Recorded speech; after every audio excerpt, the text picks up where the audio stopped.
Thank you for having me. All right, so let's talk about some of the key takeaways from today's proceedings.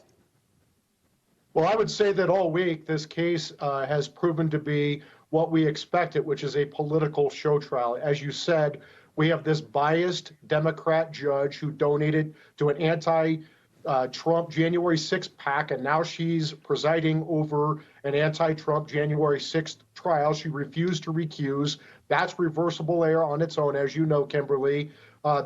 She's going to disqualify President Trump from the ballot here in Colorado. It's going to be appealed on an expedited basis to the Colorado Supreme Court. The Colorado Supreme Court is controlled by leftists because Republicans can't win elections out here anymore after they went to all ballots, legalized weed, and everyone moved in from California and New York. And so this is going to have to be resolved by the Supreme Court of the United States. The Supreme Court has discretionary review. They're going to have to put on their big boy pants and actually take a Trump case because this is so much bigger than Donald Trump. These are Republic-ending tactics by Democrats. They think they are worried that they can't beat President Trump on November 5th, 2024, so they're just going to take him off the ballot.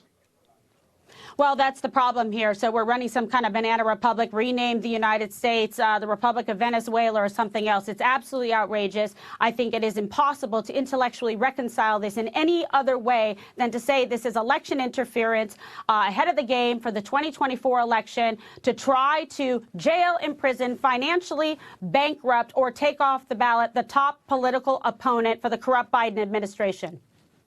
There's no question. They impeached him twice for nonsense. They indicted him 4 times for non-crimes. They're trying to bankrupt his family business for non-fraud. They're trying to illegally, unconstitutionally gag him.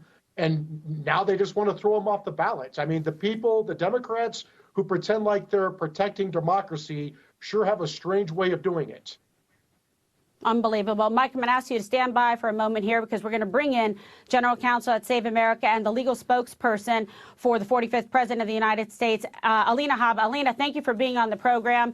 We've been watching you in court and following it. I want to talk to you about this because I find this to be outrageous. As an officer, former officer of the court, a prosecutor, you take an oath to uphold the law, to follow the laws and the facts, not to be biased. Is this true that you are now not even able to object on the record to an observation even about a law clerk who was spent more money than permitted to far left groups and rolls her eyes at the Trump defense team when you guys are doing your job? I am not permitted to speak about the staff in the courtroom. That's correct. Here's the problem with that. You have to preserve the record for appeal, and there will be appeals in this, multiple on all fronts. You have to be able to actually do your job, make these statements, and actually identify and say, Your Honor, I would like the record to reflect that the clerk is now rolling your eyes. Like, for example, when you were questioning Michael Cohen, you're telling me you can't even do that. That is preventing you from providing adequate legal representation to the president. I am not permitted to talk about the staff. And I'm a spokeswoman. I'm a lawyer. I am an advocate. We will handle this like we handle everything else with the appropriate vigor and appropriate measures that are in place that we hope will still be in place. Judicial ethics and judicial codes structure these items very, very clearly about bias, about the belief of bias, about impropriety. And it's very important for the public to have faith in the judicial system. That's why these things are in place. That's why there are numerous rules in place to oversee and keep regulations on court systems. But as you've mentioned, and your fiance is sitting there, in court, we are in a banana republic. We are in a situation right now where Letitia James is allowed to freely go out and rip whoever she wants to talk about before she even becomes the AG, before she has any knowledge of anything in the organization, to call them criminals, to call them frauds. But then when she comes in, she can go out and talk to about your fiance and the Trump family and the president, a leading political candidate, say whatever she wants. And there is no gag order on her. There is no gag order on Jack Smith. The gag orders are one way. And that is what we are seeing. That is what you do in communist countries when you want to silence your political opponents. And that is the current situation that we are dealing with. Yes. No, you're absolutely right. Mike, I'm going to get you to respond to this. I want to take a listen here to a moment from Eric Trump earlier today. New York is failing, and we've got to bring our state back to life. And charades like this have to stop, because the only reason she's doing this is she wants to run for another political position, or she wants to fundraise for her own political campaigns. It's a joke. It's an absolute joke. And guys, we're going to win this thing. I promise you we're going to win it, because we haven't done a damn thing wrong. It's unbelievable. And they're standing up for themselves. You have a right in this country, Mike, to defend yourself, to, adequate legal representation that should be allowed to make objections on the record. They're not allowed to defend themselves. They've been falsely accused where there is no evidence whatsoever to suggest impropriety. They paid back loans. Banks had their own vetting process and experts to do valuations. This is unbelievable. It's un-American. And if it can happen to them, it can happen to any family and any American in this country, Mike. Yeah, I would say this. I'm not President Trump's attorney like Alina, so I can say this very clearly.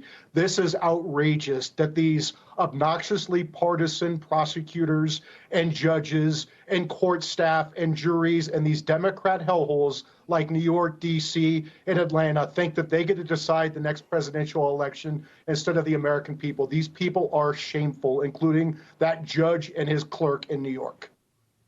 No, absolutely. Alina, I'll give you the final word here. Although you apparently have tape over your mouth because of this judge and this unbelievably sham farce of a legal proceeding. But what's next steps? Listen, the bottom line is about this case, and I can speak about this case generally. The statement of financial condition was low. These people did nothing wrong. They relied on accountants. They relied on people to do their jobs. But this is a political witch hunt, period, the end. Even further, nobody was harmed. They have spent so much money and time, taxpayer dollars. Their expert alone was $450,000 in the past few months. That's New York taxpayer dollars. That is where your money is going. Meanwhile, you can't take a subway in New York. You cannot walk in the street without being afraid. But they're worried about getting Trump because this is not about the citizens of New York. This is about Miss James's political career. This is not about anything other than stopping President Trump from winning, and they are not stopping him. He is leading in the polls, and he will continue to do so. That's it. That's all this is. That's all they all are, frankly, Kimberly. That's all they all are. All right. Well, we can't thank you enough for being on the program tonight. Alina Habba, thank you so much. And Mike Davis. Thank you. Thank you.